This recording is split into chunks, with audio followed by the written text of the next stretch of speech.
everybody. My name is Jonathan Chapman, and I'm the director of the BCM at East Tennessee State University. And I've been asked by some of the guys and girls to sort of help you guys understand the reliability and the trustworthiness of the Bible. Now, this is going to be a little rough to try to do in 15 minutes, but I'm going to try to do my best. And we're going to try to walk through this some. I'm going to be looking at some notes, so if I'm not looking directly at the camera, don't hold it against me. So one of the biggest things that we talk about when we look at the validity of the Bible is one of the first things we need to look at is the Bible claims itself to be true and reliable. Okay, we look at this with inerrancy and whether the Bible is inerrant and we know it's true. In Psalms 119, 160, it says, "All your words are true, all your just laws stand forever." And then in the New Testament, John writes, "Your word is truth." We get that from John 17, 17. And then Jesus declares that the enduring truth of the biblical law is this. He says, "Heaven and earth will disappear, but my words will remain forever." And we see that in Luke 21, 33. One of the biggest things we'll look at is with Old Testament. So the Old Testament was a spoken language for millennia. And because it was a spoken language, because it was a memorized language, there wasn't a lot of issues with the validity of the Old Testament. We have a few things here and there that we look at, like maybe the dual authorship of Isaiah and some things like that. But one of the biggest things that we look at when we look at the Old Testament is Old Testament prophecy.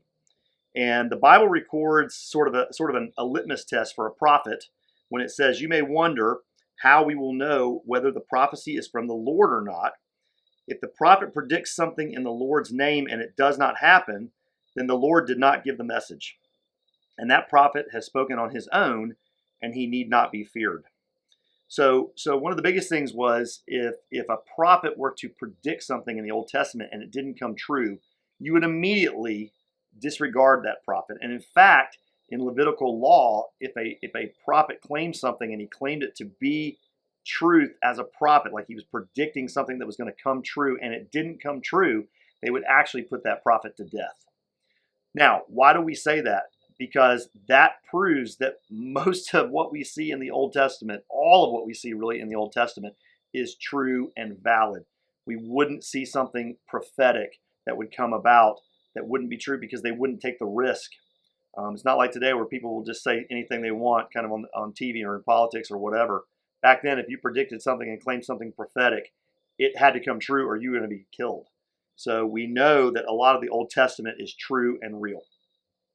One of the things I'd like to point out, we have lots of prophecies about Jesus. There are literally hundreds of prophecies in the Old Testament that have come true about Jesus in the New Testament. Just a few of those that I'm going to give you just a few references, but the fact that Jesus was born of a virgin, we see this in Isaiah 7:14. We see it again in Luke 1, 26 to 28. We see his ministry in Galilee. It's in Isaiah 9:1, and we see it again in Matthew 4. The teaching of the parables, we see that in Psalm 78:2. We also see it again in Matthew 13.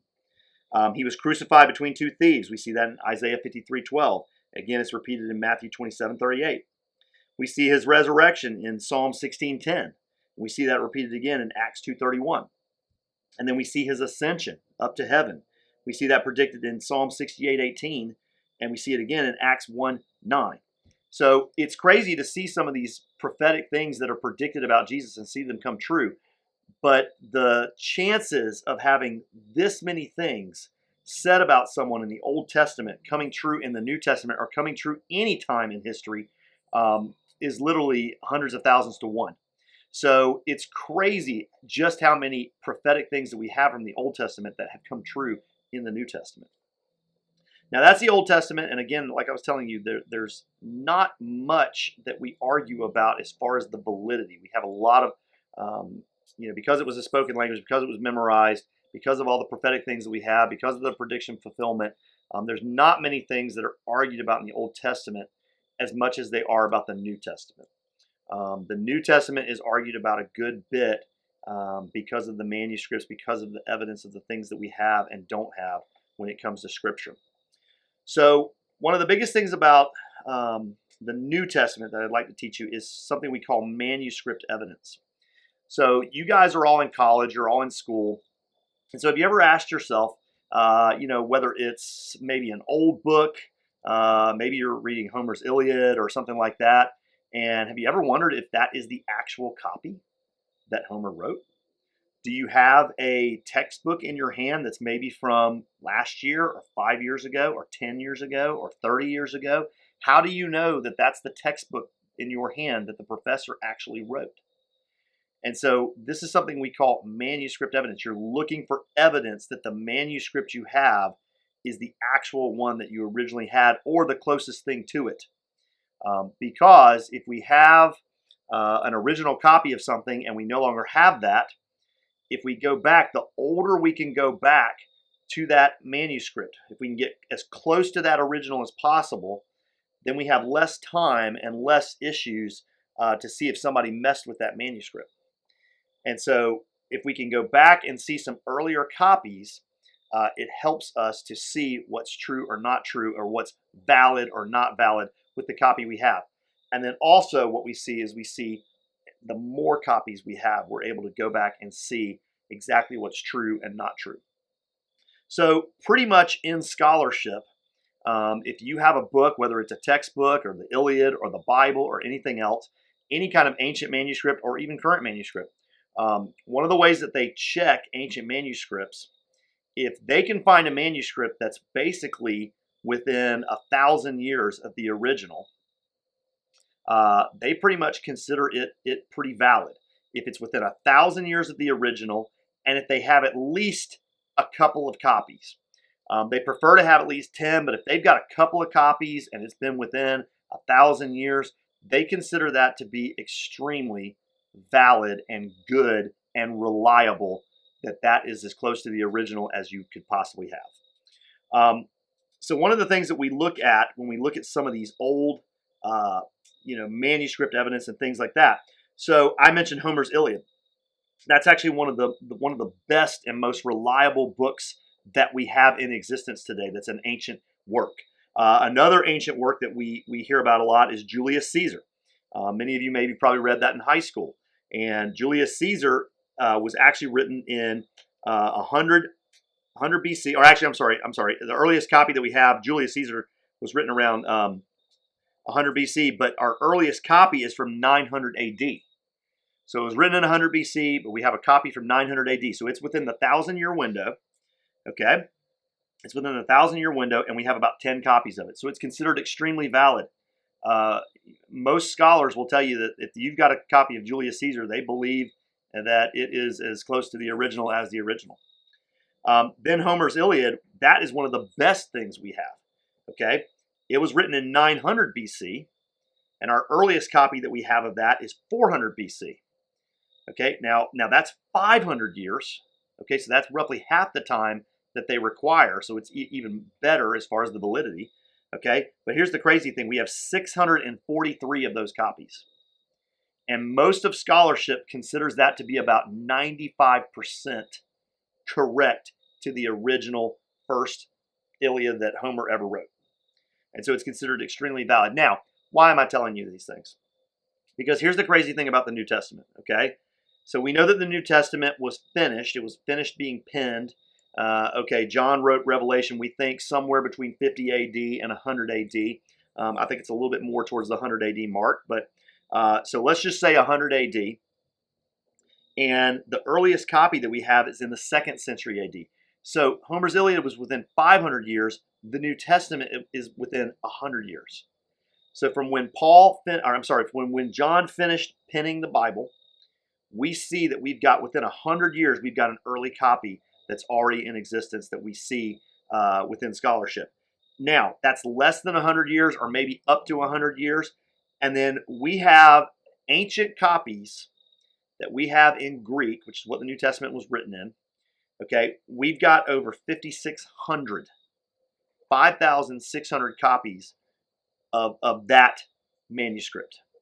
Okay, now why is that beneficial? Because if Homer's Iliad is considered extremely extremely valid, one of the most valid works that has ever been in existence, okay, and it's within 500 years and we have over 600 copies, and they consider it extremely valid and within 95% of the original as far as being true, okay, the New Testament is within 100 years, we have 5,600 copies, and in fact, some people say if you add in some of the ancient manuscripts that we have in like Syriac, language, in Latin, in German, in French. When you begin to add in some of these older copies that we have that aren't in the Greek, but they're in sort of what we call a derivative language that's similar or maybe once removed from that language, we really actually have about 24,000 copies.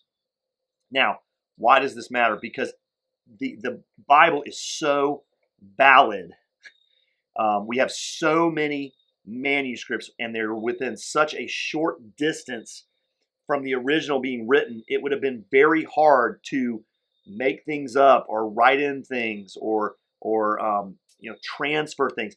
What we have is extremely valid. In fact, most scholars say that we've got the translation you've got in your hand right now is within 99.5 to 99.9% accuracy to the original that was copied or that was penned by the original biblical writers.